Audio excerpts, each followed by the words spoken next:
വരന്തരപ്പള്ളിയിൽ യുവതി മരിച്ചത് കൊലപാതകമെന്ന് സംശയം. ഭർത്താവ് കസ്റ്റഡിയിൽ. പോലീസ് സ്റ്റേഷന് സമീപം വാടകയ്ക്ക് താമസിക്കുന്ന കണ്ണാറ കരടിയള തെങ്ങനാൽ വീട്ടിൽ കുഞ്ഞുമോൻ്റെ ഭാര്യ 36 വയസ്സുള്ള ദിവ്യയാണ് മരിച്ചത്. സംഭവം നടന്നത് ശനിയാഴ്ചയാണെങ്കിലും കൊലപാതകമെന്ന നിഗമനത്തിൽ പോലീസ് എത്തിയത് ഞായറാഴ്ച രാവിലെയാണ്. ദിവ്യയുടെ മുഖത്തും കഴുത്തിലുമുള്ള ചില പാടുകൾ പോലീസിൽ സംശയം ജനിപ്പിച്ചു.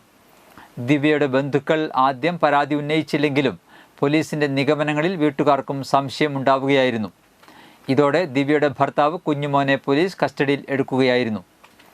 കുടുംബ വഴക്കിനെ തുടർന്ന് ദിവ്യയെ കഴുത്തു ഞെരിച്ച് ശ്വാസം മുട്ടിച്ച് കൊലപ്പെടുത്തിയെന്നാണ് ലഭിക്കുന്ന പ്രാഥമിക വിവരം. പക്ഷേ ദിവ്യ മരിച്ച വിവരം അയൽവാസികളോടും മറ്റും ആദ്യം മറച്ചുവെക്കാനും കുഞ്ഞുമോൻ ശ്രമിച്ചു.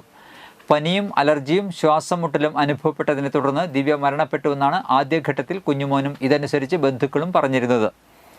മൃതദേഹം ഫ്രീസറിലേക്ക് മാറ്റുകയും ചെയ്തിരുന്നു. ഞായറാഴ്ച രാവിലെ ഇവരുടെ വീട്ടിലേക്ക് പോലീസ് എത്തി മൃതദേഹത്തിലെ പാടുകൾ തിരിച്ചറിഞ്ഞതോടെയാണ് കുഞ്ഞുമോൻ്റെ കഥകൾ പൊളിഞ്ഞു തുടങ്ങിയത്.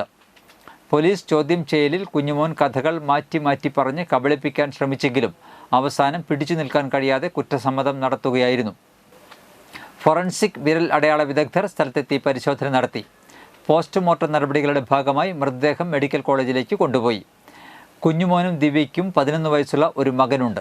വേലുപ്പാടം വെട്ടിങ്ങപ്പാടം പാറയ്ക്ക ഗംഗാധരൻ്റെയും ഷീലയുടെയും മകളാണ് മരിച്ച ദിവ്യ.